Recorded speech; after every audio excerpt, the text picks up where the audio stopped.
Est-ce qu'il vous est déjà arrivé de rater le début d'une conversation? Ou bien de rater le début d'une pièce de théâtre ou d'un film? Peut-être êtes-vous déjà arrivé en retard à un événement sportif? Si vous avez fait déjà ce genre d'expérience, alors vous devez savoir que lorsqu'on rate le début de quelque chose, on peut se retrouver un peu embarrassé. Quand on ne sait pas comment une histoire a commencé, on peut avoir du mal à comprendre en quoi certains détails sont importants, qui sont les gentils, qui sont les méchants, et même quel est le sens général de l'histoire.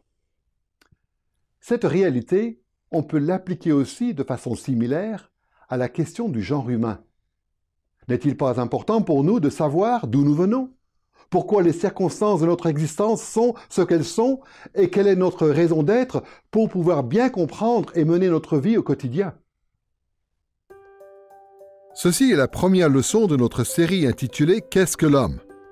Le titre de cette leçon est « Au commencement ». Dans cette leçon, nous allons réfléchir à la condition des êtres humains à l'origine lorsque Dieu nous a créés et nous a placés dans le Jardin d'Éden. La plupart des chrétiens devraient reconnaître le titre de cette série « Qu'est-ce que l'homme ?» puisque c'est une expression qui apparaît plusieurs fois dans l'Écriture. Par exemple, au psaume 8, verset 5, il est dit ceci: « Qu'est-ce que l'homme pour que tu te souviennes de lui, et le Fils de l'homme pour que tu prennes garde à lui. » À chaque fois qu'un auteur ou qu'un personnage de la Bible demande « Qu'est-ce que l'homme ?» il réfléchit en fait à la nature du genre humain. Ce qui est sous-entendu dans la question, c'est par exemple « Qui sommes-nous par rapport à Dieu? Quel est notre rôle sur la terre? Quel genre de capacité morale avons-nous » Pour prendre un terme académique, ce sont des questions dites d'anthropologie. Ce mot « anthropologie » est composé de deux mots grecs. D'une part, le mot « anthropos » qui veut dire « homme » ou « être humain ». D'autre part, le mot « logos » qui veut dire « étude ». L'anthropologie, donc, c'est l'étude de l'homme, ou, dans le contexte de la théologie, la doctrine de l'homme. Dans le contexte laïque, l'anthropologie s'intéresse à une grande diversité de domaines relatifs à l'être humain, comme la société, la culture, la biologie ou encore la croissance de l'homme. Mais dans le contexte de la théologie, le champ de l'anthropologie est beaucoup plus étroit. Louis Berkhof, un théologien qui a vécu de 1873 à 1957, propose une définition de l'anthropologie dans son ouvrage de théologie systématique. Dans la deuxième partie, chapitre 1, il dit ceci: « Du point de vue de la théologie, l'anthropologie s'intéresse uniquement à ce que la Bible dit concernant l'homme et la relation qu'il a et qu'il devrait avoir avec Dieu. » Autrement dit, dans le contexte de la théologie, l'anthropologie s'intéresse à ce qu'est l'homme en lui-même et à ce qu'il est en relation avec Dieu. Cette leçon qui s'intéresse à ce qu'était l'homme au commencement sera divisée en trois parties. D'abord, nous allons nous intéresser à la création de l'homme. Ensuite, nous verrons quelle est la composition de notre être. Et troisièmement, nous réfléchirons à l'alliance qui existait au départ entre l'homme et Dieu. Commençons par la création de l'homme. Dans le contexte du Proche-Orient ancien, lorsque Moïse a écrit le livre de la Genèse, il existait un certain nombre de récits de la création, et ces récits avaient beaucoup d'importance dans la culture. Typiquement, ces récits de la création expliquaient aux gens ce que le monde était censé être idéalement. Ces récits décrivaient la façon dont les dieux avaient prévu que le monde fonctionne à l'origine et comment ils avaient assigné tel ou tel rôle aux créatures. Et dans la Bible, on trouve des récits de la création qui ont à peu près le même but. Évidemment, les récits de la création issus des cultures environnantes de l'époque étaient mensongers. Les récits des nations païennes attribuaient l'œuvre de la création à des faux dieux. Ils utilisaient ces histoires pour mettre en avant des structures sociales et politiques néfastes et pour pervertir la relation entre les hommes et les autres créatures. À l'inverse, la Bible raconte la véritable histoire de la création, dans le but de montrer comment les hommes étaient censés, en réalité, fonctionner dans le monde. C'est la raison pour laquelle beaucoup d'autres passages de la Bible se réfèrent au récit de la création pour expliquer comment le monde est censé marcher et rappeler aux hommes certaines obligations morales qui leur incombent. Souvent, les théologiens appellent ces obligations des ordonnances créationnelles, parce qu'elles sont des exigences morales établies par Dieu de par son œuvre de création. L'idée, c'est que les œuvres de Dieu sont parfaites. Par conséquent, elles nous présentent des normes pour notre propre comportement. Parfois, les ordonnances créationnelles sont explicites, comme par exemple lorsque Dieu dit à l'homme « Soyez féconds, multipliez-vous » dans Genèse chapitre 1, verset 28. Mais parfois, ces ordonnances sont implicites, comme par exemple le devoir que nous avons d'observer le sabbat. Les récits de la création dans la Bible ne nous disent pas explicitement que les humains doivent se reposer un jour sur 7. Mais dans les 10 commandements, dans Exode chapitre 20, verset 11, il est dit clairement que Dieu a établi un modèle en travaillant lui-même 6 jours et en se reposant le 7e, et que ce modèle oblige moralement les hommes à faire de même. Puisque nous voulons réfléchir à l'importance et au rôle du genre humain, il est donc naturel et utile de commencer par la création de l'homme.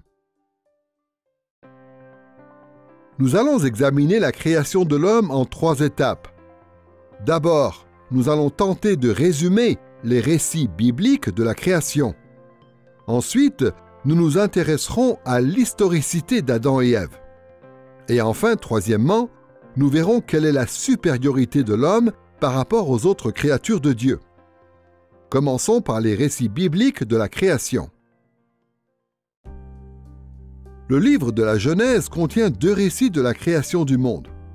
Le premier se trouve dans Genèse chapitre 1, verset 1, jusqu'au chapitre 2, verset 3, et le second dans Genèse chapitre 2, versets 4 à 25. Ensemble, ces 2 récits nous livrent un grand tableau qui nous permet de comprendre comment et pourquoi Dieu nous a créés. Les 2 récits de la création que l'on trouve dans Genèse 1 et 2, à mon avis, sont vraiment complémentaires, car les 2 récits s'attachent à la même réalité. Leur objet est le même. Ils parlent de la première culture humaine créée par Dieu, au sein de laquelle, à ce moment-là, il n'y a que 2 êtres humains. Et cette réalité est examinée sous 2 angles. Au chapitre 1, on a vraiment le récit de toute la création, une présentation du processus tout entier. Mais au chapitre 2, on a plutôt comme une fenêtre ouverte sur le 6e jour, le jour de la création de la vie humaine. Et là, à partir de ce chapitre 2, il va plutôt être question de la relation entre ces 2 êtres humains et entre l'homme et Dieu. Et donc, dans ces 2 chapitres, on a comme 2 prises de vue différentes d'une même réalité. Et quand on lit ces 2 récits, il ne faut pas nécessairement y chercher des contradictions, mais il faut plutôt les voir comme 2 récits qui se complètent et s'enrichissent mutuellement. Dans le premier récit de la création, dans Genèse chapitre 1, verset 2, il est dit que le monde, à l'origine, était informe et vide. Ensuite, dans le reste du chapitre, on voit que Dieu consacre 6 jours à former et à remplir l'univers. Pendant les 3 premiers jours, Dieu s'occupe du caractère informe de sa création en structurant le monde selon différents domaines. Le premier jour, Dieu sépare la lumière des ténèbres. Le deuxième jour, il forme le ciel et l'atmosphère de façon à séparer les eaux qui sont en dessus et celles qui sont en dessous. Le troisième jour, il sépare la terre ferme des océans. Ensuite, pendant les 3 jours suivants, Dieu s'occupe du fait que sa création est vide. Ainsi, le 4e jour, il remplit la lumière et les ténèbres en y mettant des astres célestes comme le soleil et les étoiles. Le 5e jour, Dieu met des oiseaux dans le ciel et des créatures marines dans les océans. Le 6e jour, il met sur la terre ferme toutes sortes d'animaux. Et il finit par créer les êtres humains pour qu'ils exercent une domination bienfaisante de la part de Dieu sur toute la création. Voici ce qu'on peut lire dans Genèse chapitre 1, versets 27 et 28. Dieu créa l'homme à son image. Il le créa à l'image de Dieu, hommes et femmes, il les créa. Dieu les bénit et Dieu leur dit, « Soyez féconds, multipliez-vous, remplissez la terre et soumettez-la. Dominez sur les poissons de la mer, sur les oiseaux du ciel et sur tout animal qui rampe sur la terre. » À ce moment du récit biblique, l'humanité est clairement distincte du reste de la création. Les êtres humains ont été créés à l'image de Dieu et l'autorité leur a été donnée sur toutes les autres créatures. On reviendra un peu plus tard sur cette notion.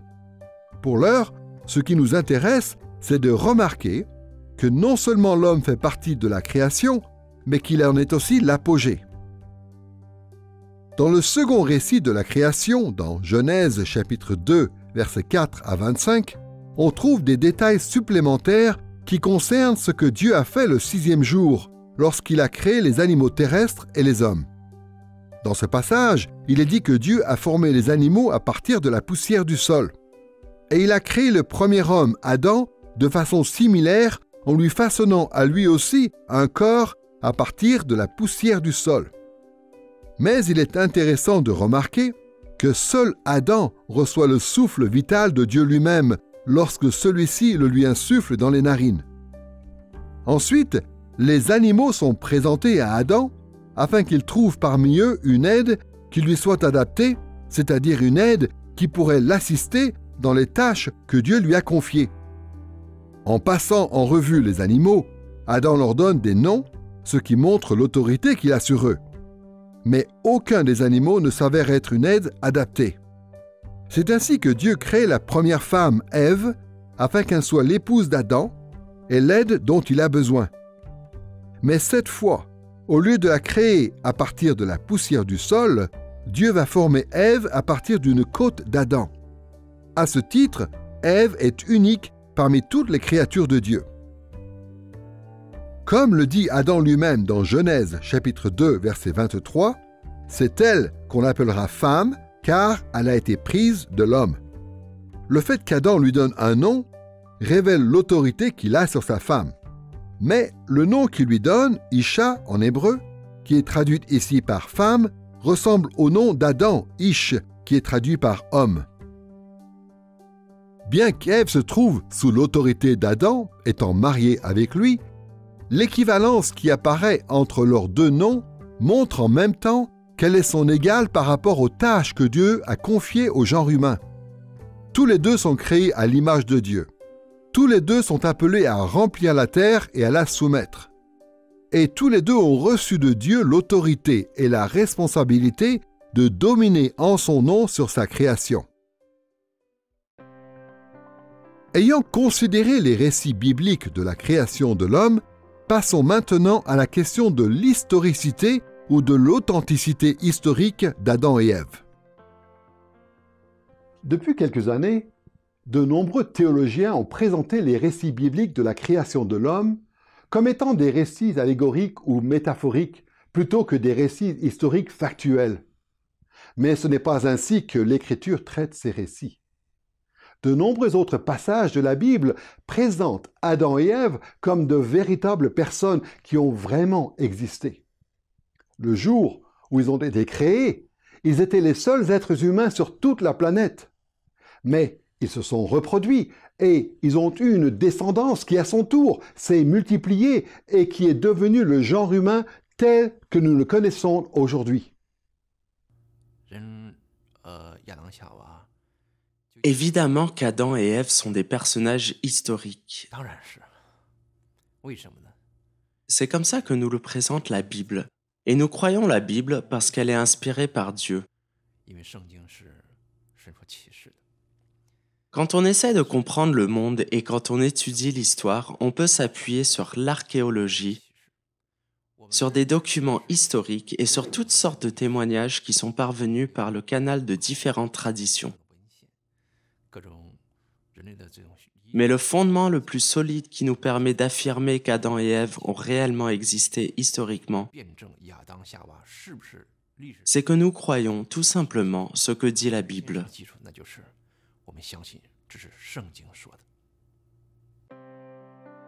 Pour établir l'historicité d'Adam et Ève, nous allons considérer 3 faisceaux d'indices dans la Bible. Tout d'abord, nous allons examiner le contexte plus large du livre de la Genèse.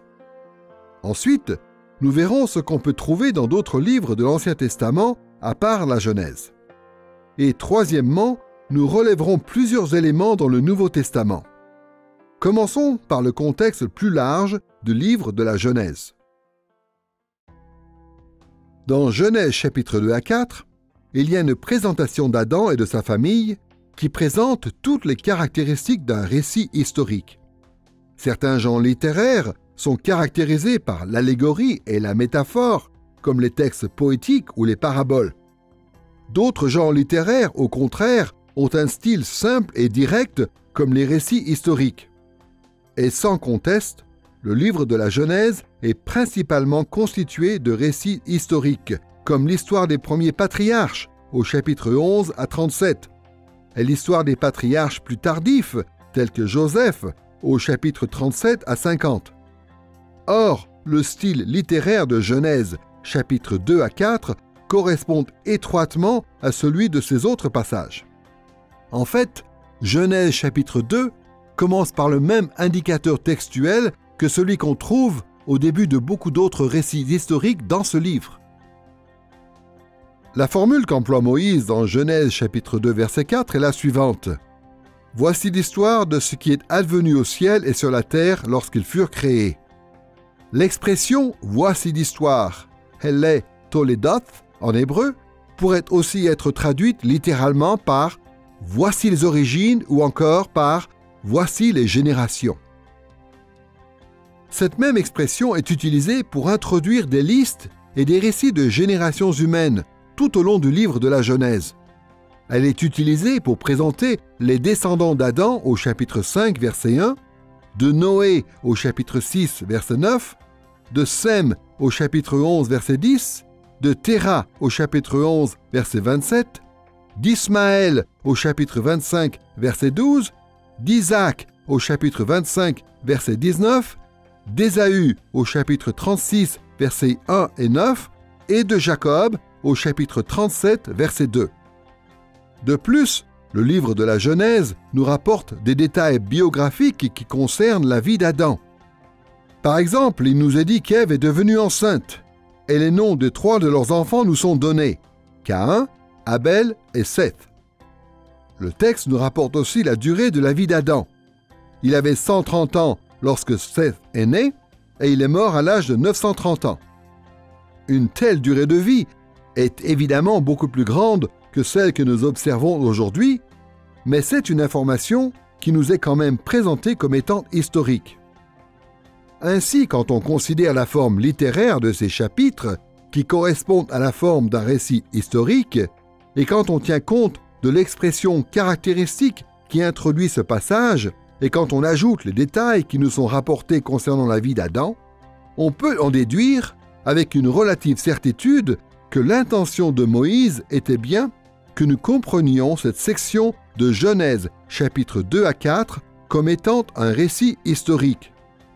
Autrement dit, Moïse s'attend à ce que ses lecteurs croient qu'Adam et Ève étaient bel et bien de véritables personnages qui ont existé dans l'histoire.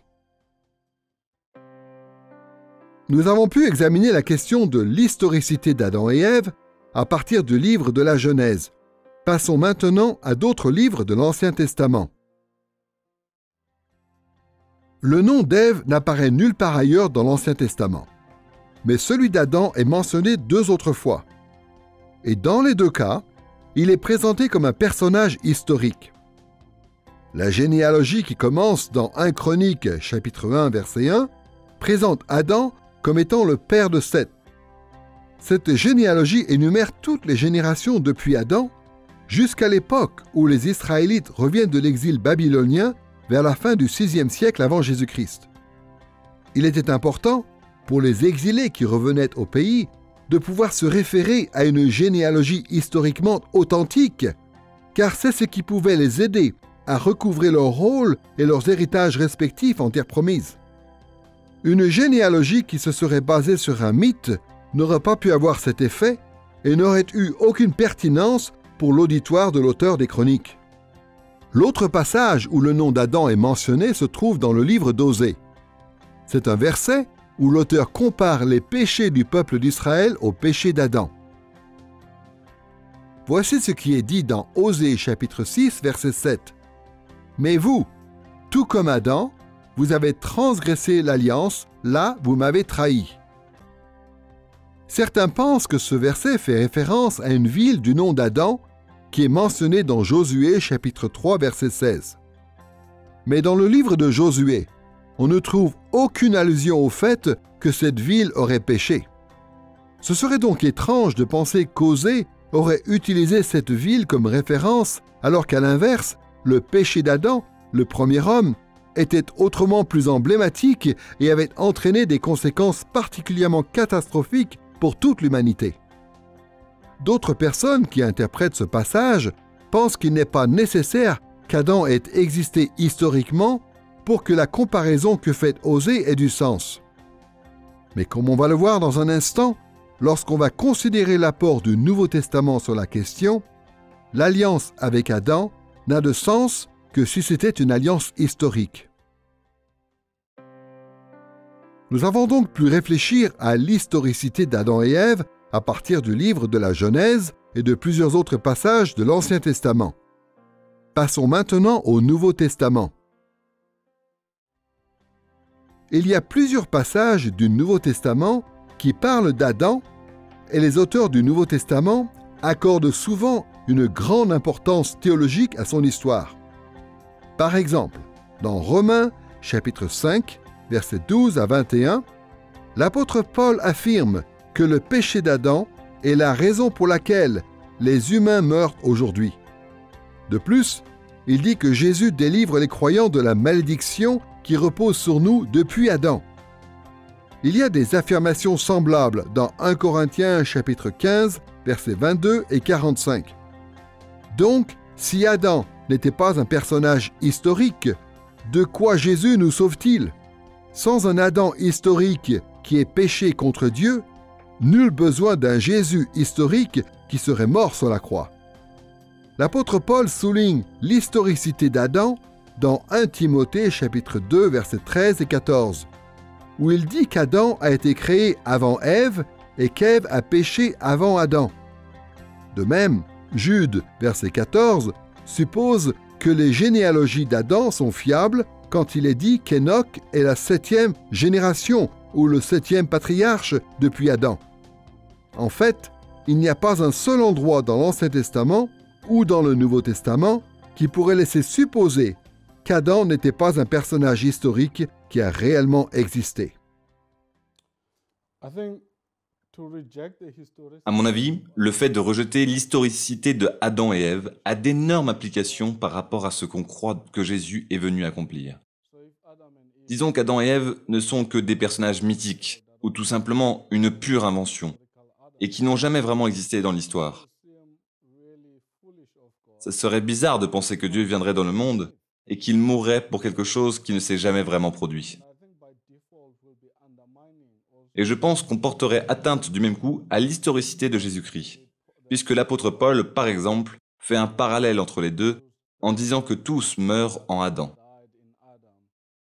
mais que la nouvelle Adam, qui est Jésus-Christ, nous donne la vie. Alors si Adam n'a jamais vraiment existé, pourquoi devrais-je croire au nouvel Adam ? Jusqu'ici, nous avons pu réfléchir à la création de l'homme, d'abord en considérant les récits bibliques de la création, puis en soutenant l'historicité d'Adam et Ève. Maintenant, nous allons évoquer la supériorité de l'être humain. On l'a dit un peu plus tôt, la Bible affirme clairement qu'Adam et Ève ont été créés pour être supérieurs au reste des créatures terrestres. Il y a des indices de cette réalité dans le fait que la création de l'homme le 6e jour, dans Genèse chapitre 1 verset 27, est rapportée séparément de la création des animaux, comme si l'apparition de l'homme était l'apogée de tout le processus de création. D'ailleurs, c'est seulement après la création de l'homme que le récit biblique, dans Genèse chapitre 1 verset 31, ne dit plus que ce que Dieu a fait est bon, mais que c'est maintenant très bon. Il y a aussi sans doute un indice de la supériorité de l'être humain dans Genèse chapitre 2 verset 7, où seul Adam, contrairement aux autres créatures, reçoit le souffle de vie directement de Dieu lui-même. Mais la vraie preuve de la supériorité d'Adam et Ève sur le reste de la création repose sur le fait que Dieu les a créés à son image et qu'il les a établis pour régner de sa part sur la création. Voici de nouveau ce qui est dit dans Genèse chapitre 1 versets 27 et 28. Dieu créa l'homme à son image.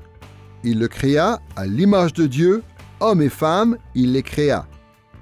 Dieu les bénit et Dieu leur dit: soyez féconds, multipliez-vous, remplissez la terre et soumettez-la. Dominez sur les poissons de la mer, sur les oiseaux du ciel et sur tout animal qui rampe sur la terre. On retrouve la même idée dans d'autres passages, comme dans Genèse chapitre 9 verset 2 et au psaume 8 versets 7 à 9. Dieu a créé le genre humain de façon à ce que celui-ci reflète sa gloire et ses attributs de façon unique par rapport aux autres créatures. Dans une autre leçon, nous réfléchirons plus en détail à cette notion de l'image de Dieu. Mais pour l'instant, notons simplement que si on est fait à l'image de Dieu, cela veut dire qu'on est comme une représentation de Dieu. Dans le Proche-Orient ancien, il était courant pour des rois d'ériger des représentations d'eux-mêmes en plusieurs endroits dans leur royaume afin de rappeler à leur sujet la bonté et la grandeur du roi. De façon similaire, les êtres humains sont des ressemblances de Dieu. Notre existence même pointe vers la puissance et la bienveillance de Dieu. Et puisqu'aucune autre créature terrestre n'est créée à l'image de Dieu, cela veut dire qu'aucune autre créature n'est revêtue d'autant d'honneur ni n'est dotée intrinsèquement d'une aussi grande dignité. Ce n'est pas tout. Dieu a établi nos premiers parents pour qu'ils règnent de sa part sur toutes ces autres créatures. Le genre humain n'est donc pas seulement supérieur intrinsèquement. Nous sommes aussi supérieurs en termes de rôle dans le monde. Il nous revient à nous d'administrer le règne de Dieu sur la terre. C'est à nous que cette fonction de gouvernance de la création a été confiée et pas aux animaux. Cette réalité se trouve confirmée dans Genèse chapitre 2 verset 20, où l'on voit qu'Adam exerce cette autorité sur les animaux en leur donnant leur nom, et où l'on voit aussi qu'aucun animal n'est adapté pour être une aide pour l'homme dans sa vocation. Plus tard dans l'Écriture, la supériorité de l'humain est soulignée lorsque les hommes sont pratiquement mis sur un pied d'égalité avec les anges dans le temps présent et sont même élevés au-dessus des anges dans le futur. C'est ce qui est dit au psaume 8, verset 6. « Car tu l'as fait un peu moindre que les anges, et tu l'as couronné de gloire et d'honneur. » Ce qui est formidable avec le psaume 8, c'est qu'on y trouve un écho de ce qui se passe dans Genèse 1, versets 26 à 28. D'un côté, il y a beaucoup de passages dans la Bible qui nous disent combien Dieu est grand, combien l'univers est grand et parfois même combien nous sommes petits en tant qu'êtres humains comparés à l'univers. Mais à la fois Genèse 1, 26 à 28 et le psaume 8 nous parlent de ce qui distingue les humains dans le monde de Dieu. On pourrait même dire dans le cosmos, puisque les humains ont un statut complètement à part, étant créés à l'image de Dieu.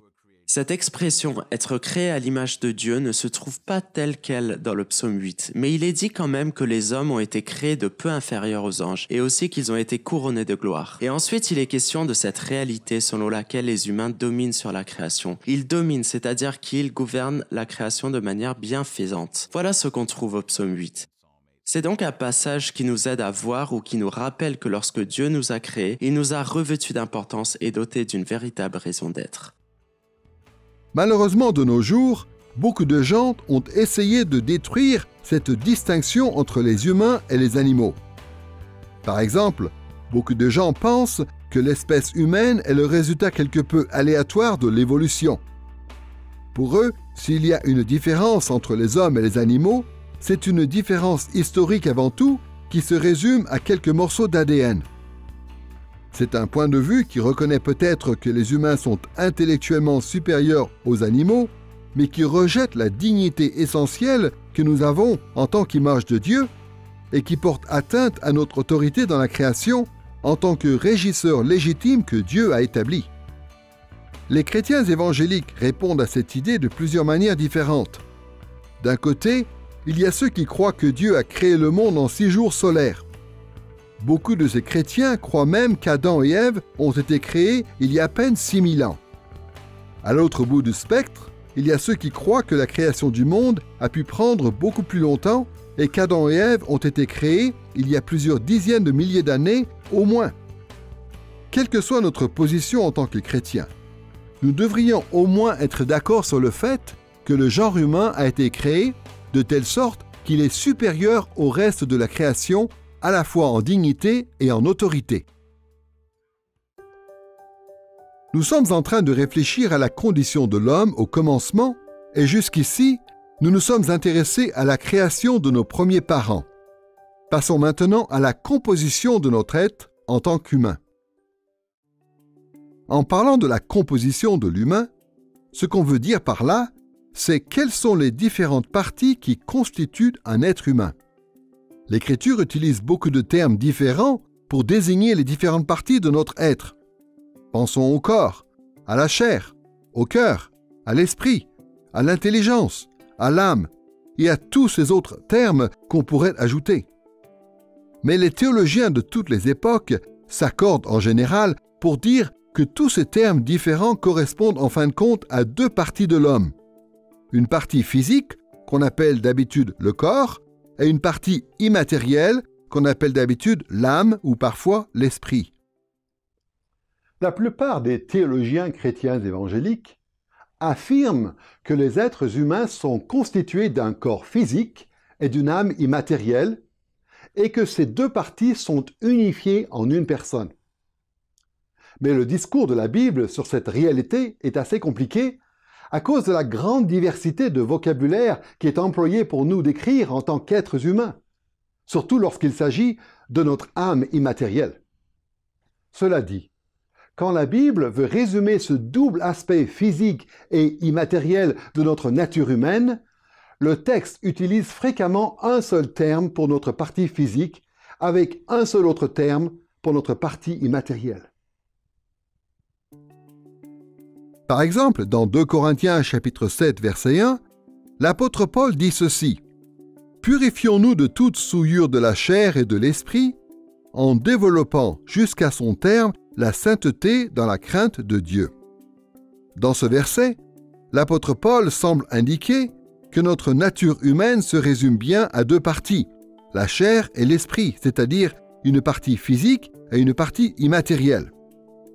On trouve ce genre de formule ailleurs dans l'Écriture, comme par exemple dans Romains chapitre 8 verset 10, dans 1 Corinthiens chapitre 7 verset 34, dans Colossiens chapitre 2 verset 5, dans Jacques chapitre 2 verset 26 ou encore dans 1 Pierre chapitre 4 verset 6. La Bible enseigne que les humains sont constitués à la fois d'une partie physique qu'on appelle le corps et une partie immatérielle qu'on appelle l'âme, l'esprit, le cœur et toutes sortes d'autres termes de ce genre.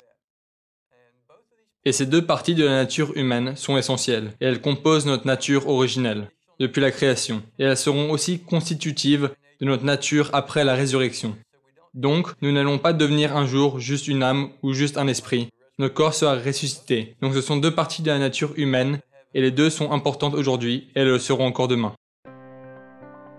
Conformément à cette idée, donc, notre réflexion sur la composition des humains se fera en 2 temps. D'abord, nous allons considérer le fait que chaque être humain a un corps physique. Ensuite, nous réfléchirons au fait que nous avons aussi une âme immatérielle. Commençons par le fait que nous avons un corps physique. Il y a un certain nombre de termes différents qui sont employés dans l'Écriture pour désigner l'aspect physique ou matériel de notre nature humaine. Le plus souvent, c'est le mot « corps » qui est employé pour dire que les êtres humains sont faits d'une véritable substance physique. Voici par exemple ce que dit Jésus concernant notre nature humaine dans Matthieu chapitre 10, verset 28. « Ne craignez pas ceux qui tuent le corps et qui ne peuvent tuer l'âme, craignez plutôt celui qui peut faire périr l'âme et le corps dans la géhenne. » Dans ce passage, Jésus emploie le mot « corps » pour désigner nos caractéristiques physiques, par opposition à notre âme, qui désigne nos caractéristiques immatérielles. À part le mot corps, la Bible utilise aussi d'autres mots pour évoquer notre existence physique. Le mot chair, dans Colossiens chapitre 1 verset 24 par exemple, l'expression la chair et le sang, dans 1 Corinthiens chapitre 15 verset 15, et dans Hébreux chapitre 2 verset 14, ou encore les mots os et chair, dans Genèse chapitre 2 verset 23. Et le terme force se réfère aussi à nos capacités physiques, dans Deutéronome chapitre 6 verset 5 et dans Marc chapitre 12 verset 30. Le corps lui-même, évidemment, est constitué de beaucoup de parties différentes. Parfois dans le texte, le corps est la somme des parties qui le composent, comme lorsque l'expression « les membres » est employée dans Romains chapitre 7 verset 23. Mais la Bible fait aussi référence à toutes sortes de parties du corps individuellement, comme aux mains, aux bras, aux pieds, aux yeux, et ainsi de suite. On pourrait faire une liste assez longue de toutes les parties du corps qui sont mentionnées dans l'Écriture, mais cela n'aurait que peu d'intérêt. Il suffit de comprendre, comme l'Écriture nous l'enseigne, que toutes ces parties appartiennent à un tout que nous appelons notre corps physique. Rappelons-nous toutefois que notre corps physique n'est pas simplement temporaire. Notre corps est une partie essentielle de notre existence et de notre nature humaine. Nous commençons à avoir un corps dès le moment de notre conception et nous le gardons tout au long de notre vie sur Terre. Et même si notre corps physique se trouve séparé de notre âme immatérielle au moment de notre mort, notre corps ne cesse pas pour autant de faire partie de qui nous sommes. C'est une des raisons pour lesquelles la Bible parle souvent des morts comme s'ils existaient encore dans la tombe et continue d'identifier les corps des morts aux personnes auxquelles ils appartenaient lorsque ces personnes étaient vivantes. Il est dit par exemple dans 2 Chroniques chapitre 24, versets 15 et 16, que Eyoyada a été enterré avec les rois dans la cité de David. Et dans Actes chapitre 13, verset 36, l'apôtre Pierre parle du roi David qui a été enterré avec ses pères. Lazare, l'ami de Jésus, est aussi décrit comme étant personnellement dans la tombe, bien que mort, dans Jean chapitre 11, verset 17. Et Jésus lui-même, d'après Actes chapitre 13, versets 29 et 30, reposait dans le tombeau avant de ressusciter d'entre les morts. De plus, au jour de la grande résurrection à la fin de l'histoire, le corps de chaque personne qui a jamais existé sera ressuscité en vue de comparaître devant Dieu. Ce jour-là, notre âme et notre corps seront réunis pour ne plus jamais être séparés. Tous les rachetés ressusciteront pour hériter la vie éternelle sur la nouvelle terre. Mais les méchants seront ressuscités pour le jugement, la condamnation et un tourment physique éternel. Dans Jean chapitre 5, versets 28 et 29, Jésus dit ceci: « L'heure vient où tous ceux qui sont dans les tombeaux entendront la voix du Fils de l'homme. Ceux qui auront fait le bien en sortiront pour la résurrection et la vie, ceux qui auront pratiqué le mal pour la résurrection et le jugement. » Nous avons donc un corps physique constitutif de notre personne. Mais dans la composition d'un homme, il y a aussi une âme immatérielle. Tout comme pour le corps, l'Écriture utilise aussi un certain nombre de termes différents pour désigner l'aspect immatériel de notre nature humaine. Un des termes les plus courants est le mot âme, qui est souvent la traduction du mot nefesh en hébreu ou du mot psyché en grec. Généralement, ces mots désignent la totalité de la partie immatérielle de l'homme, mais parfois, ils sont utilisés pour désigner l'homme entier, y compris son corps physique. Par exemple, dans Genèse chapitre 2 verset 7, il est dit que Dieu a insufflé dans les narines d'Adam un souffle vital et qu'ainsi Adam est devenu un être vivant ou littéralement une âme vivante. Le mot qui est employé est « nefesh » en hébreu.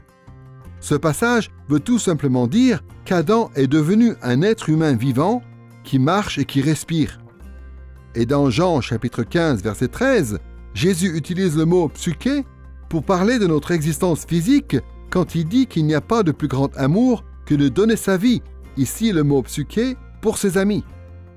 Un autre terme très courant qui désigne la partie immatérielle de notre nature est le mot « esprit », qui est généralement la traduction en français du mot « ruach » en hébreu ou du mot « pneuma » en grec. Ces deux termes, habituellement, font référence à la totalité de la partie immatérielle de la nature humaine. Et à ce titre, ce sont plus ou moins des synonymes du mot « âme ». Mais le mot « esprit » peut aussi être employé pour désigner d'autres choses comme le souffle, le vent, ou même une attitude, comme dans 2 Timothée chapitre 1 verset 7, où il est question d'un esprit de timidité. En plus de ces termes, la Bible a encore toute une palette de vocabulaire pour décrire les différents aspects de notre être immatériel. Par exemple, le mot « intelligence » est souvent utilisé pour désigner nos facultés morales, intellectuelles et rationnelles, comme dans Romains chapitre 7, verset 23. Le mot « cœur », lui, désigne parfois notre vie intérieure ou le siège immatériel de nos pensées, de notre volonté, de nos sentiments et de nos émotions, comme dans 1 Samuel chapitre 16, verset 7, par exemple, ou dans 2 Timothée chapitre 2, verset 22. Même le mot « méhé » en hébreu, qui est généralement traduit par « sein » ou « entrailles », peut désigner notre être immatériel, comme par exemple au psaume 40, verset 8. Et bien sûr, il y a encore beaucoup d'autres termes dans la Bible, qui se réfèrent à différents aspects de notre être immatériel, comme la conscience, le désir, la raison, les pensées, l'intellect et tout un éventail d'émotions. Comme pour notre corps, les théologiens estiment en général que tous ces différents éléments font partie d'un tout immatériel que nous appelons notre âme ou notre esprit. Dans la Bible, il y a des passages qui décrivent l'homme comme ayant une âme, un esprit, un cœur, une intelligence. Et certains de ces termes sont synonymes, ils se recoupent. Mais c'est vrai qu'ils décrivent des fonctions quelque peu différentes. Le cœur est une métaphore du noyau spirituel ou du centre de la personne. L'esprit fait partie du cœur. La volonté fait partie du cœur. Les émotions se trouvent dans le cœur. Donc le cœur peut penser, le cœur peut faire des choix, le cœur peut croire et il peut ressentir des émotions. L'esprit et l'âme se recoupent aussi. On peut dire que le cœur est le centre de l'âme et le centre de l'esprit.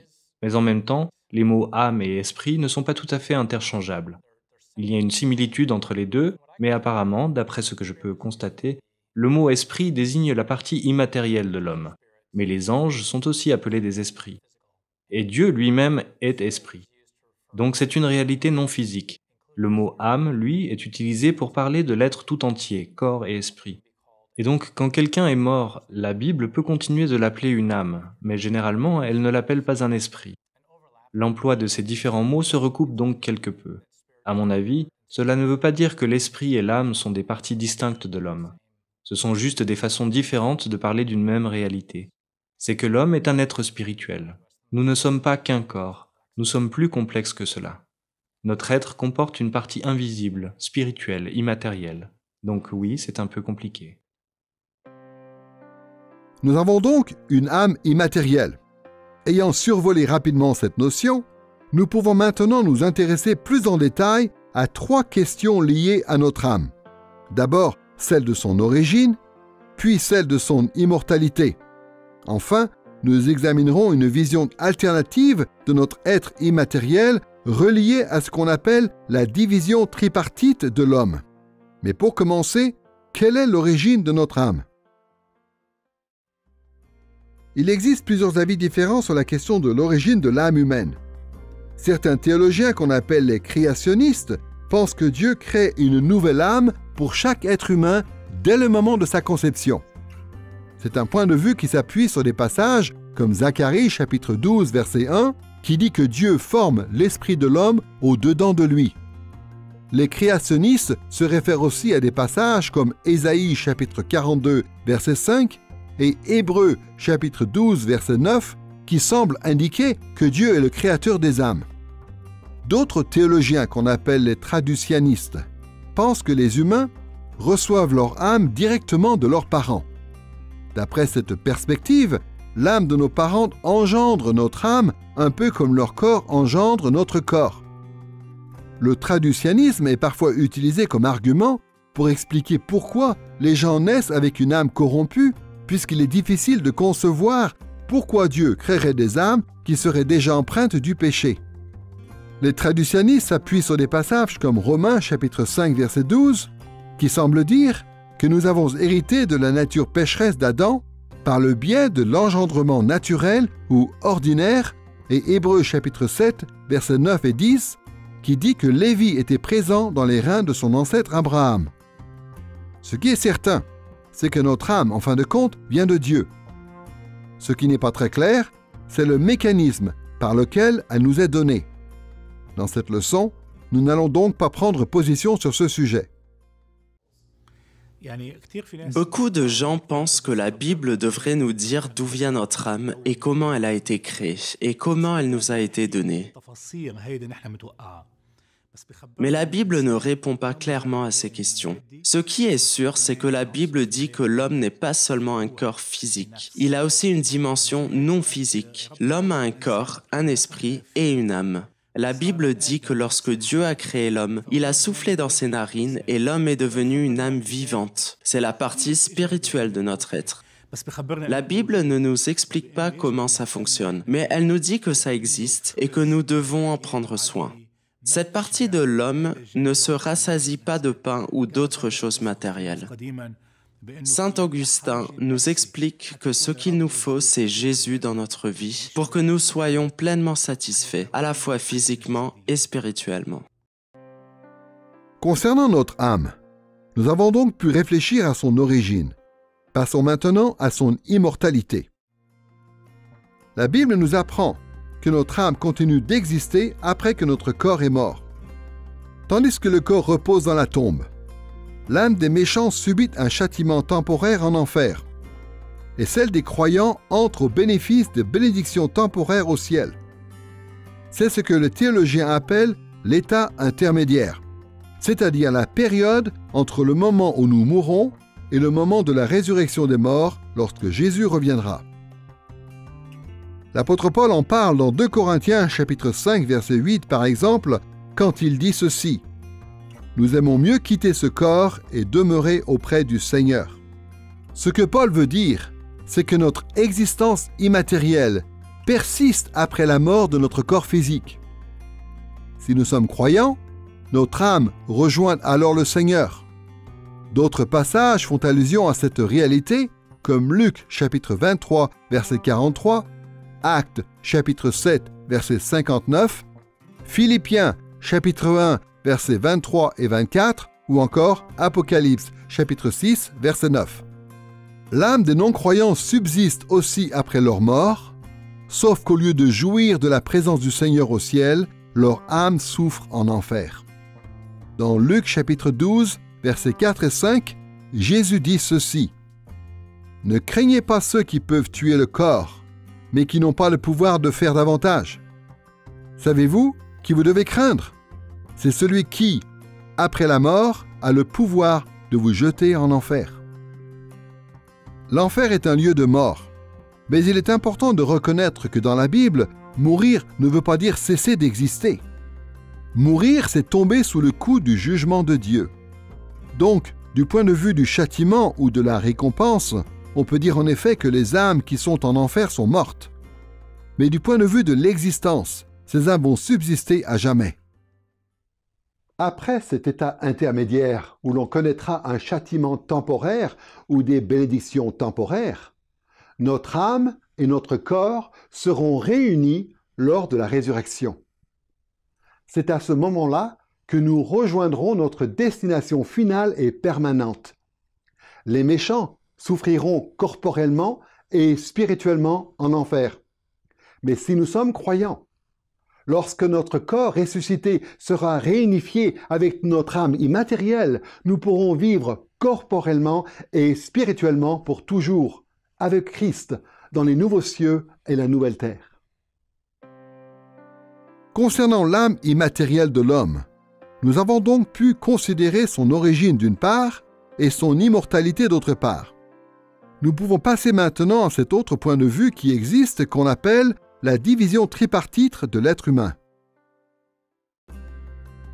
En tant que chrétiens, nous savons que les humains ne sont pas seulement des créatures physiques. La Bible, après tout, parle de notre dimension immatérielle de toutes sortes de façons différentes. Et la conception la plus courante parmi les théologiens évangéliques est celle que nous avons déjà décrite et qu'on appelle la division bipartite de l'homme, ou le dichotomisme. Cette doctrine affirme que les humains ne sont constitués que de deux parties distinctes, le corps et l'âme.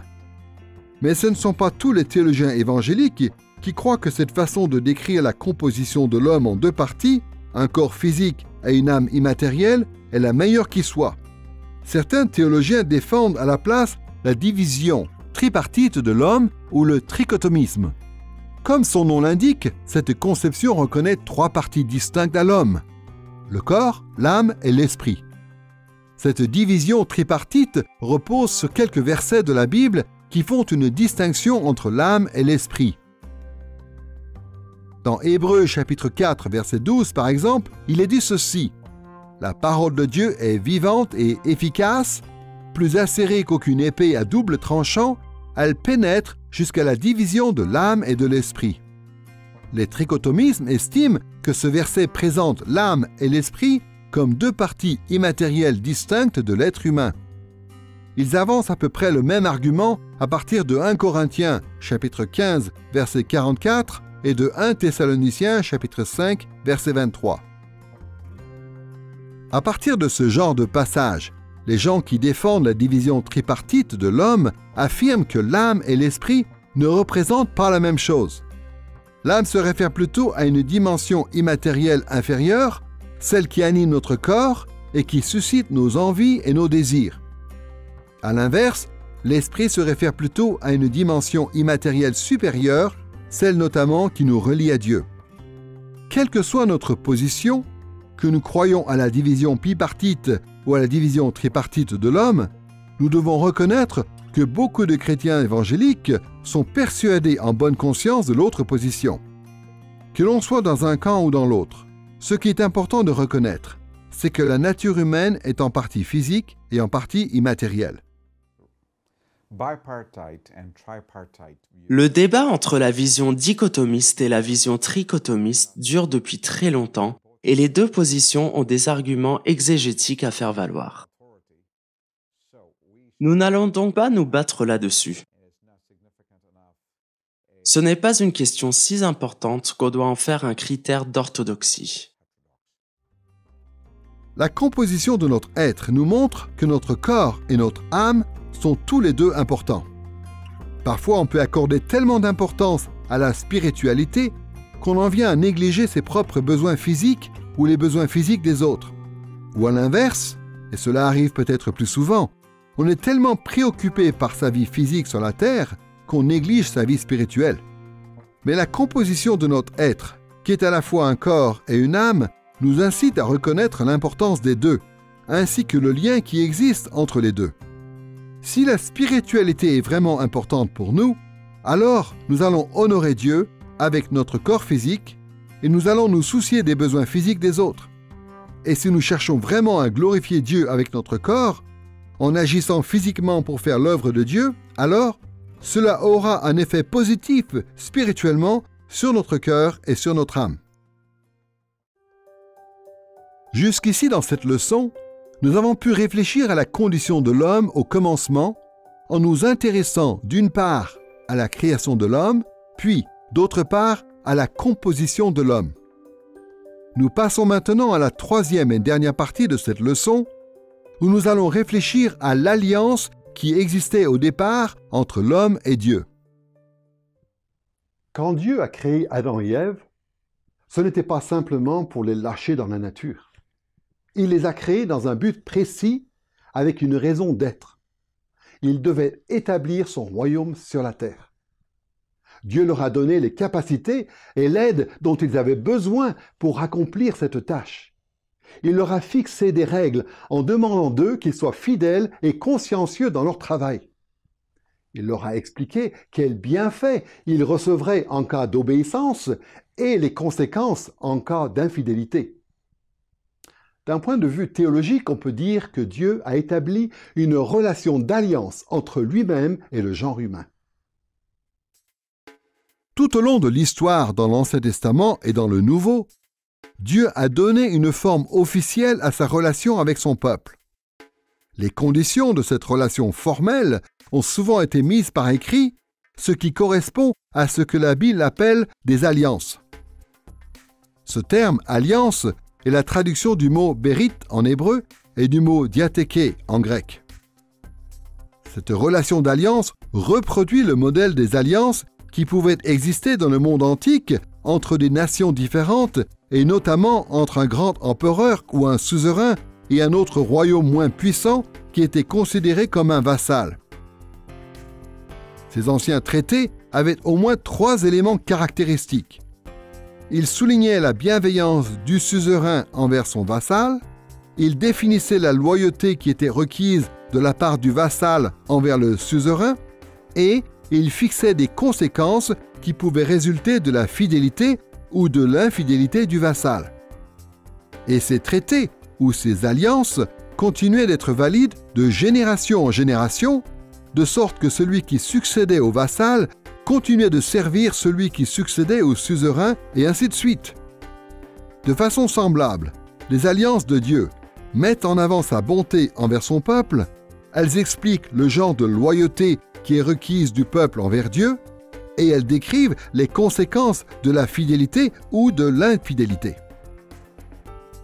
Il faut préciser que dans le récit de la création de l'homme, dans Genèse chapitre 1 à 3, le texte en hébreu n'emploie à aucun moment le terme « bérit ». Et dans la version de la Septante, qui est la traduction antique en grec de l'Ancien Testament, il n'y a pas non plus le mot « diatheke ». Par conséquent, un certain nombre de théologiens refusent d'appeler la relation entre Dieu et Adam une alliance. Pourtant, l'Écriture semble clairement indiquer que Dieu a établi une alliance avec Adam et à travers lui avec toute l'humanité. Pour commencer, cette relation entre Dieu et Adam comporte tous les éléments caractéristiques d'une alliance. Dieu est clairement le roi souverain qui exerce son autorité sur Adam. Et comme on l'a vu un peu plus tôt, dans Genèse chapitre 1 verset 28, Dieu établit l'homme comme un vassal, comme un roi serviteur, et lui confie la tâche de gouverner la création en son nom. De plus, cette relation entre Dieu et Adam se réfère à la bienveillance de Dieu, elle exige la loyauté d'Adam envers Dieu, et elle comporte des conséquences en cas de fidélité ou d'infidélité de la part d'Adam.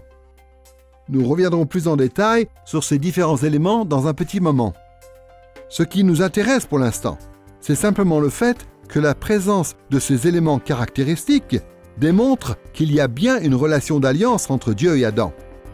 Par ailleurs, cette relation d'alliance est présupposée un peu plus loin dans la Genèse lorsque le récit s'attache au personnage de Noé.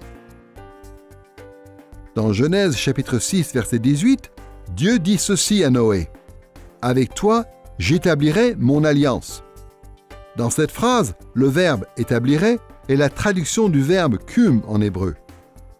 C'est le verbe qui est normalement utilisé pour confirmer une alliance qui existe déjà. Quand l'Ancien Testament parle d'établir une nouvelle alliance, le verbe qui est normalement employé est plutôt « karat ».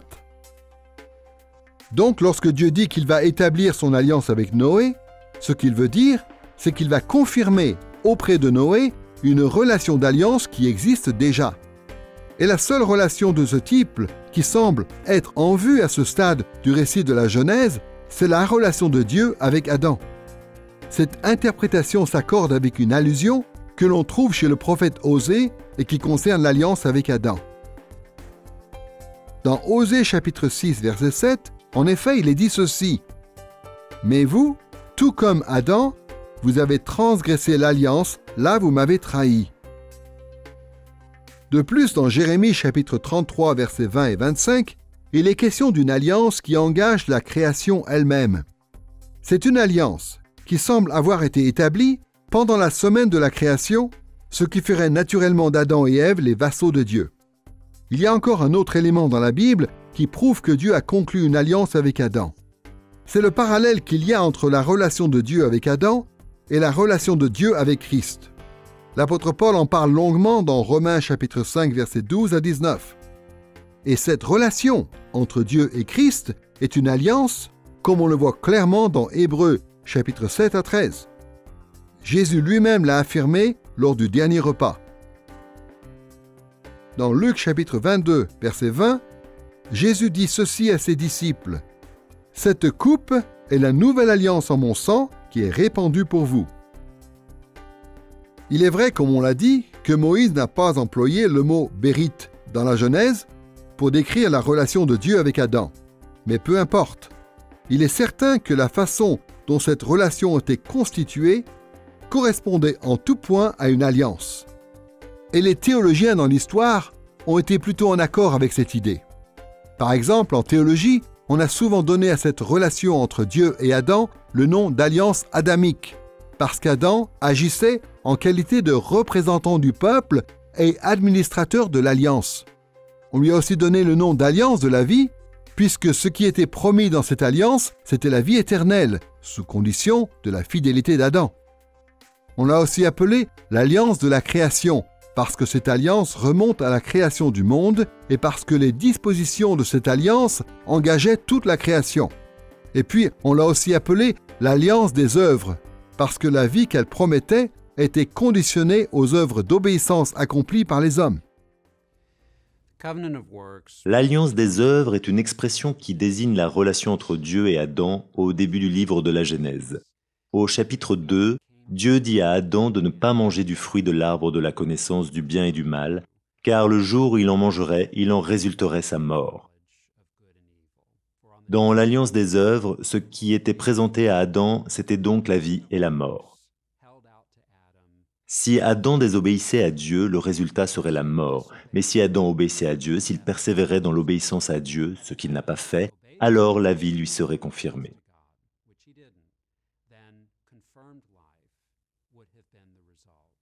Et Adam agissait comme un représentant. C'est ce que l'apôtre Paul nous explique dans Romains 5 et dans 1 Corinthiens 15. Ce que cela veut dire, c'est qu'en obéissant ou en désobéissant, Adam représentait sa postérité. Dans ce cas, il a désobéi. Et quand il a péché, et quand la mort est entrée dans le monde, son péché a aussi été imputé à sa postérité. Et ainsi la mort a passé sur tous les hommes. Nous allons réfléchir à l'alliance de Dieu avec Adam en distinguant les trois caractéristiques principales que nous avons mentionnées par rapport aux alliances du monde antique. Tout d'abord, nous allons parler de la bienveillance de Dieu envers l'homme. Ensuite, nous verrons que Dieu, dans cette alliance, exige la loyauté de l'homme envers lui. Et troisièmement, nous verrons quelles sont les conséquences qui sont prévues en cas de fidélité ou d'infidélité de la part de l'homme. Commençons par la bienveillance de Dieu. La bienveillance de Dieu, c'est tout l'amour et toute la bonté que Dieu manifeste envers ses créatures, notamment par les bonnes choses qu'il fait pour Adam et Ève dans Genèse chapitre 1 et 2. En l'occurrence, Dieu a créé Adam et Ève à son image et il les a élevés tous les deux en leur donnant l'autorité sur le reste de la création. Le roi David parle de cette bienveillance de Dieu dans ce passage emblématique au psaume 8, versets 5 à 7, quand il dit ceci. « Qu'est-ce que l'homme, pour que tu te souviennes de lui, et le Fils de l'homme, pour que tu prennes garde à lui. Tu l'as fait de peu inférieur à Dieu, et tu l'as couronné de gloire et de splendeur.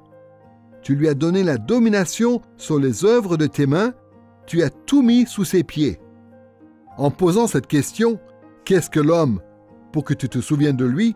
le roi David reconnaît que l'homme ne mérite pas le genre d'attention qu'il a reçu de la part de Dieu. De plus, David est particulièrement impressionné et touché par le fait que Dieu a donné à Adam et Ève et à leur postérité l'autorité sur la création. Dans cette alliance initiale conclue entre Dieu et l'homme, la bienveillance de Dieu se manifeste aussi par le fait qu'il a fourni à l'homme sa demeure et sa nourriture. Dans Genèse chapitre 2, verset 8, il est dit notamment que Dieu a permis à Adam et Ève d'habiter dans le jardin d'Éden et qu'il leur a donné toute la nourriture dont ils avaient besoin. Dans Genèse chapitre 1, verset 29, Dieu dit ceci à l'homme.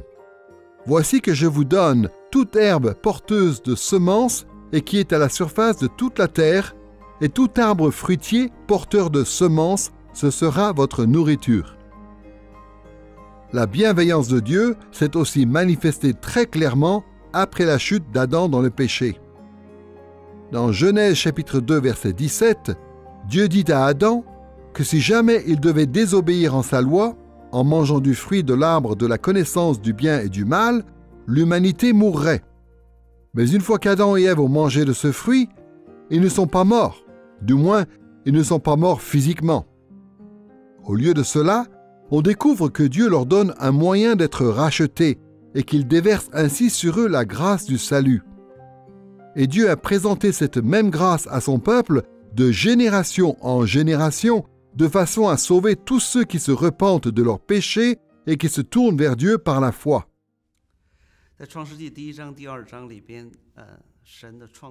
Dans les 2 premiers chapitres de la Genèse, Dieu a créé au profit de l'humanité, pas juste au profit d'Adam et Ève, mais vraiment pour toute leur postérité. Et en effet, après la chute, toute l'humanité continue de profiter de cette création initiale. Non seulement cela, mais en plus, lorsque notre Seigneur Jésus-Christ a vécu sur cette terre, parmi les choses qu'il a annoncées et sur lesquelles il a prêché, et qu'il a utilisées comme exemple dans son enseignement, il y a beaucoup de choses que l'on trouve aussi dans Genèse 1 et 2. Par exemple, les étoiles dans le ciel, qui ont aussi conduit les mages qui sont venus l'adorer. Ou encore, lorsque Jésus prêche dans les champs, il mentionne les oiseaux qui ne sèment ni ne moissonnent. Ce genre de choses devient un élément parabolique de son enseignement. Ce qui peut aussi nous laisser penser que la lumière glorieuse qui remplira les nouveaux cieux et la nouvelle terre après le retour de notre Seigneur apparaît déjà dans la Genèse, puisque Dieu l'a créée dès le commencement. En fait, je pense qu'une des raisons pour lesquelles Dieu a créé toutes ces choses au début de l'histoire, c'est pour qu'elles servent à son meilleur projet.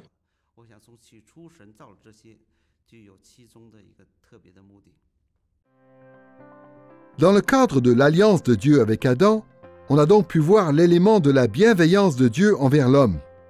Passons maintenant au deuxième élément, la loyauté de l'homme envers Dieu. Pour décrire la loyauté que Dieu exige de la part de l'homme dans cette alliance initiale, les théologiens se réfèrent souvent à Genèse chapitre 2, verset 17, où Dieu interdit à Adam de manger du fruit de l'arbre de la connaissance du bien et du mal. Il est certain que ce commandement fait partie de la loyauté que Dieu attend de l'homme, mais en réalité, les exigences de Dieu dépassent de loin cette seule interdiction. Il existe différentes façons de résumer ces exigences. Beaucoup de théologiens disent tout simplement qu'Adam était soumis à l'intégralité de la loi morale de Dieu, qui a ensuite été résumée dans les 10 commandements. La Confession de foi de Westminster, par exemple, dont la rédaction s'est achevée en 1647, décrit les obligations d'Adam de la manière suivante dans l'article 19, paragraphes 1 et 2. Dieu a donné à Adam une loi comme une alliance des œuvres par laquelle il l'obligeait, lui et toute sa postérité, à une obéissance personnelle, totale, rigoureuse et perpétuelle. Cette loi, après la chute, est demeurée une parfaite règle de justice et Dieu l'a donnée comme telle sur le mont Sinaï en 10 commandements. Dans cette leçon, il n'y a que 2 éléments de la loyauté de l'homme qui vont retenir notre attention. Tout d'abord, nous allons voir que Dieu a soumis Adam et Ève à des obligations sacerdotales. Dans un second temps, nous verrons qu'il les a aussi soumis à des obligations royales vis-à-vis du reste de la création. Pour commencer, que veut-on dire par des obligations sacerdotales? Adam avait un rôle sacerdotal dans le Jardin d'Éden, c'est-à-dire un rôle qui correspond à la fonction d'un prêtre. Et cela est évident parce que, d'une part, le Jardin d'Éden servait de sanctuaire sur la terre, et parce que, d'autre part, Adam et Ève remplissaient la fonction de prêtre. En tant que sanctuaire, le Jardin d'Éden était un précurseur du tabernacle, et ensuite du temple. En fait, la décoration et les ustensiles du tabernacle ont fait penser à beaucoup de théologiens que le tabernacle était censé être une sorte de réplique du Jardin d'Éden. Le chandelier en or dans le tabernacle ressemblait à l'arbre de vie dans le Jardin d'Éden. Les chérubins qui étaient représentés sur les rideaux du tabernacle et sculptés sur le couvercle de l'Arche de l'Alliance, rappelaient les chérubins qui gardaient l'accès au Jardin d'Éden, comme on le voit dans Genèse chapitre 3, verset 24. Et de la même façon que le Jardin d'Éden était un précurseur du tabernacle et du temple, Adam et Ève étaient aussi des précurseurs des prêtres qui devaient servir dans ces édifices sacrés. Par exemple, il est dit dans Genèse chapitre 3 que Dieu marchait avec Adam et Ève et leur parlait directement. Et plus tard, d'après Lévitique chapitre 16, Dieu ne manifestait sa présence qu'au souverain sacrificateur et seulement dans le lieu très saint, au cœur du tabernacle et du temple. Les tâches qui revenaient à Adam dans le Jardin d'Éden pointent aussi vers son rôle sacerdotal, puisque les termes techniques qui désignent ces tâches désignent aussi plus tard le travail des prêtres dans le tabernacle. Dans Genèse chapitre 2 verset 15, il est dit ceci: « L'Éternel Dieu prit l'homme et le plaça dans le Jardin d'Éden pour le cultiver et pour le garder. » Les deux verbes en hébreu, avad qui est traduit par cultiver et shamar qui est traduit par garder, sont des verbes assez courants qui sont employés dans beaucoup de contextes différents. Mais quand ils apparaissent ensemble, c'est une formule technique qui désigne le travail des prêtres. Voici ce qu'on peut lire par exemple dans Nombres chapitre 3 verset 8. « Que les Lévites gardent, shamar en hébreu, tous les ustensiles du tabernacle d'assignation et ce qui leur sera donné en charge pour les enfants d'Israël pour faire le service, avad en hébreu, du tabernacle. » Dans le récit de la création, on voit qu'Adam et Ève ont été créés à l'image de Dieu, non seulement pour régner et pour dominer, mais aussi pour représenter.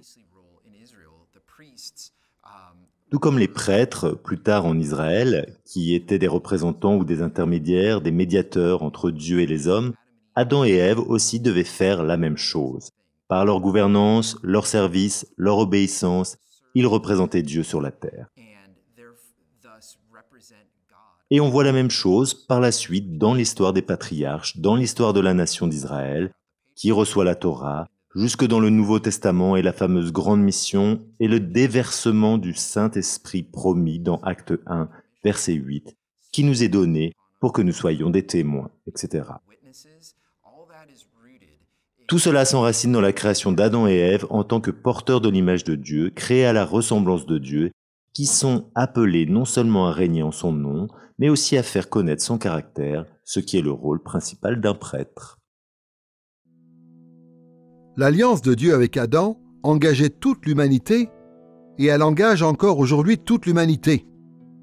Les hommes sont encore tenus de remplir les obligations morales relatives à la fonction sacerdotale que Dieu leur a confiée.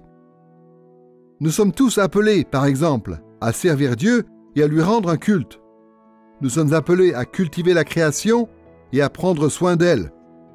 Nous sommes appelés à transformer le monde entier en un sanctuaire digne d'accueillir la présence de Dieu. Et dans l'Église, Dieu nous confie des devoirs supplémentaires, comme par exemple le fait de lui offrir en sacrifice notre louange et notre obéissance, ou encore le fait de proclamer sa bonté au reste du monde. C'est ce que dit l'apôtre Pierre à l'Église dans 1 Pierre chapitre 2 versets 5 et 9.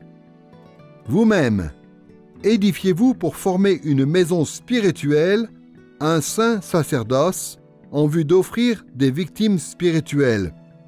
Vous êtes une race élue, un sacerdoce royal, une nation sainte, un peuple racheté, afin d'annoncer les vertus de celui qui vous a appelé des ténèbres à son admirable lumière. » Nous avons parlé de la loyauté de l'homme sous l'angle des obligations sacerdotales qui lui incombent. Maintenant, nous passons à l'angle des obligations royales d'Adam et Ève. Un peu plus tôt dans cette leçon, nous avons vu que Dieu avait mandaté Adam et Ève pour qu'ils règnent en son nom sur sa création. Dieu leur a aussi donné l'ordre de se multiplier, c'est-à-dire de faire grandir en nombre la race humaine de façon à ce que le règne des humains s'étende sur toute la terre. Cela faisait partie des obligations royales de l'homme. Voici encore le commandement que Dieu donne aux hommes dans Genèse chapitre 1 verset 28.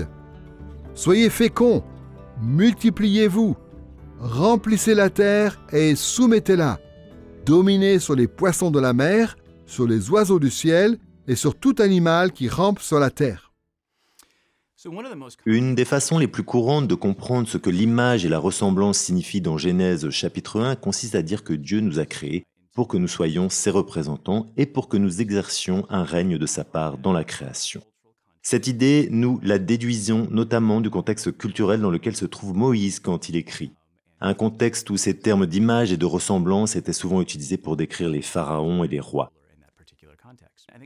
Et donc à cette époque, quand on disait que le pharaon était l'image de Dieu, cela voulait dire qu'il régnait comme représentant de Dieu.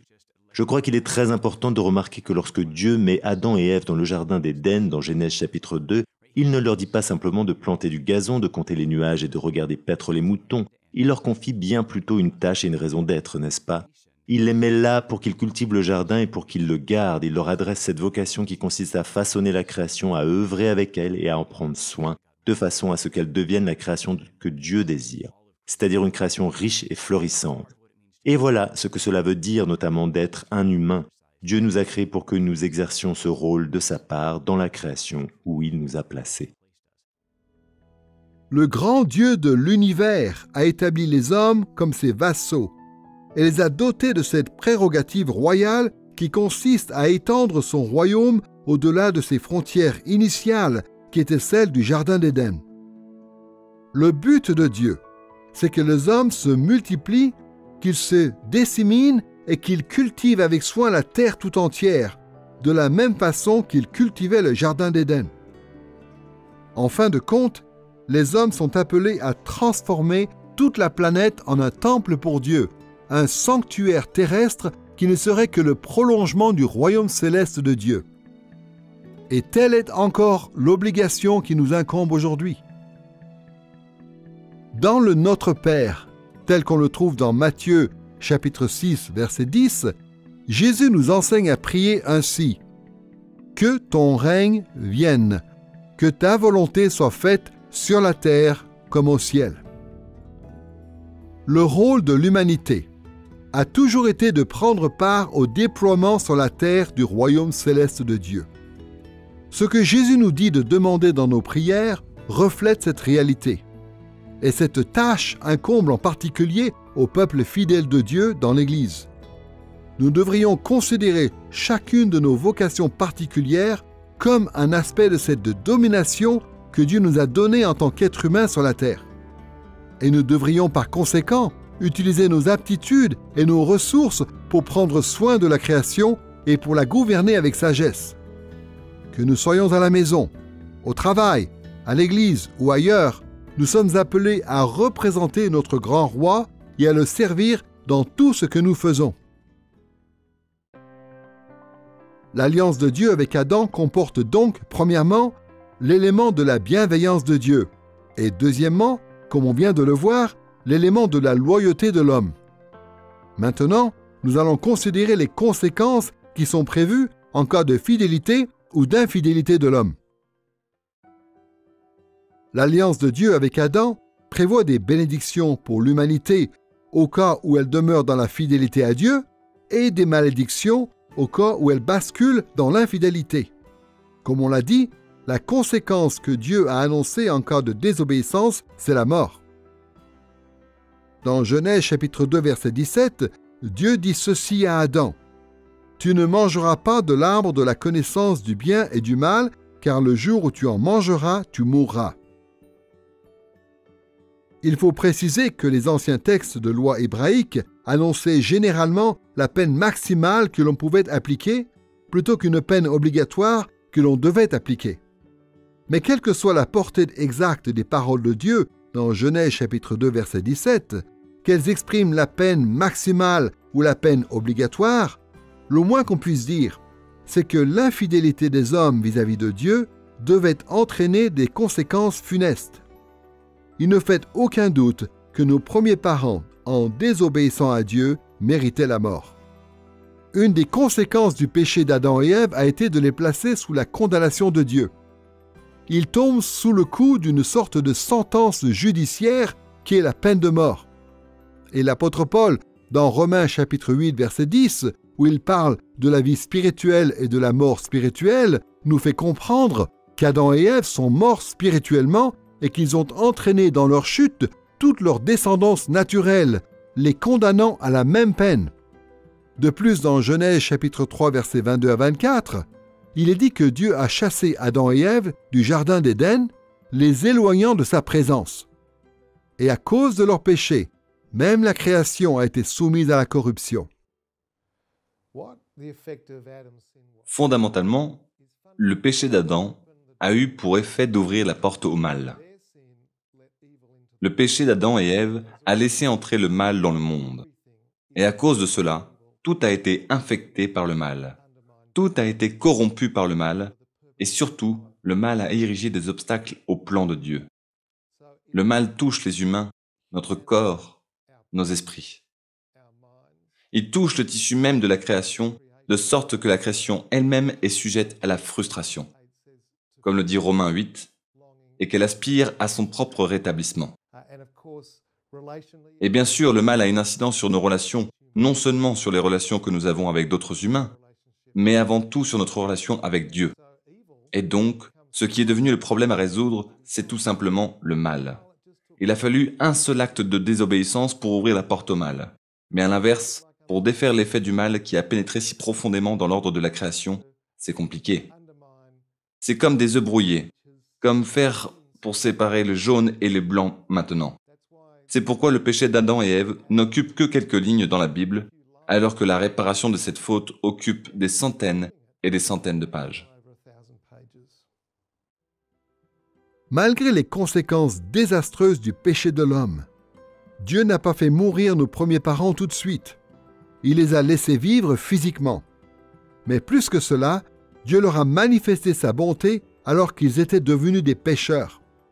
Par exemple, Dieu les a restaurés spirituellement, au moins de façon implicite, puisque Dieu sous-entend qu'ils pourront élever leurs enfants dans la foi, et puisque Ève elle-même exprime une forme de foi dans Genèse chapitre 4, versets 1 et 25.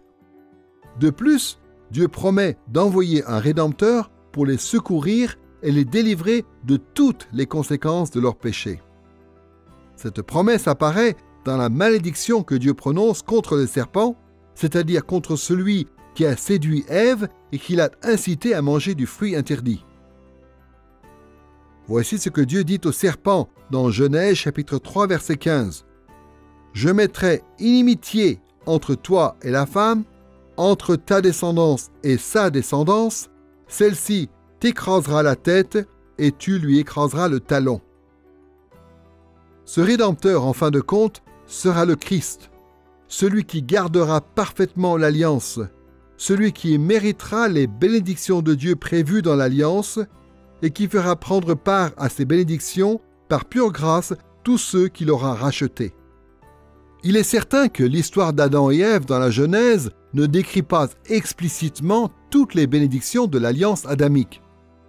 Mais ce qui est sous-entendu dans Genèse chapitre 1, versets 22 et 28, c'est que le fait de se multiplier et de régner sur la terre sont déjà des bénédictions liées à l'obéissance.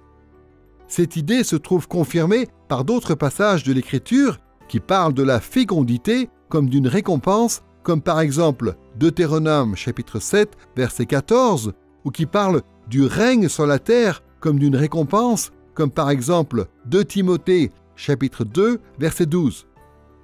Ajoutons aussi que le bannissement d'Adam et Ève du jardin d'Éden, dans Genèse chapitre 3, versets 22 à 24, avait pour but, au moins en partie, de les empêcher d'avoir accès à l'arbre de vie. S'ils étaient restés fidèles, ils auraient pu manger de son fruit et ainsi vivre éternellement en communion avec Dieu, directement dans sa présence. On peut en conclure que la vie éternelle constituait aussi une bénédiction liée à leur obéissance. Cette idée est confirmée par un passage comme Romains chapitre 5, versets 12 à 19, qui dit que Jésus a obtenu la vie pour nous en réussissant là où Adam a échoué.